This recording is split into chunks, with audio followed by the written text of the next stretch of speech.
நான் சொல்ல இது திகட்டவே திகட்டாது. ஸ்வீட் சாப்பிட்டீங்க, கொஞ்சம் கூட இருக்குது ஸ்வீட் அதில் கலந்துருக்கு அப்படின்னா என்ன ஆகும்? திகட்டும் இல்லையா? வேதம் சொல்லுது தேனை சாப்பிட்டா மட்டாய் சாப்பிடு. ஏன்? அதுவும் திகட்டுங்கிறாரு, வாந்தி பண்ணி போடுங்கிறாரு.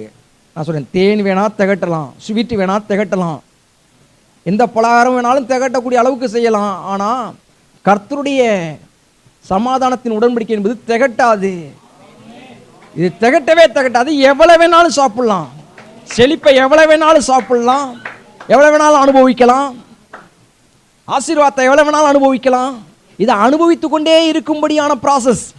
அதான் சமாதானத்தின் உடன்படிக்கையில் இதெல்லாம் இருக்குது. எல்லாம் எடுத்து ஸ்வீட் எடுங்க, கொண்டாடுங்க. ஸ்வீட் எடுங்க, நல்லா கொண்டாடுங்க. ஏன்னா இது சமாதானத்தின் உடன்படிக்கை. ஸ்வீட் பாக்ஸை பேசிட்டு இருக்கல, சமாதானத்தின் உடன்படிக்கையை பேசிட்டு இருக்கேன்.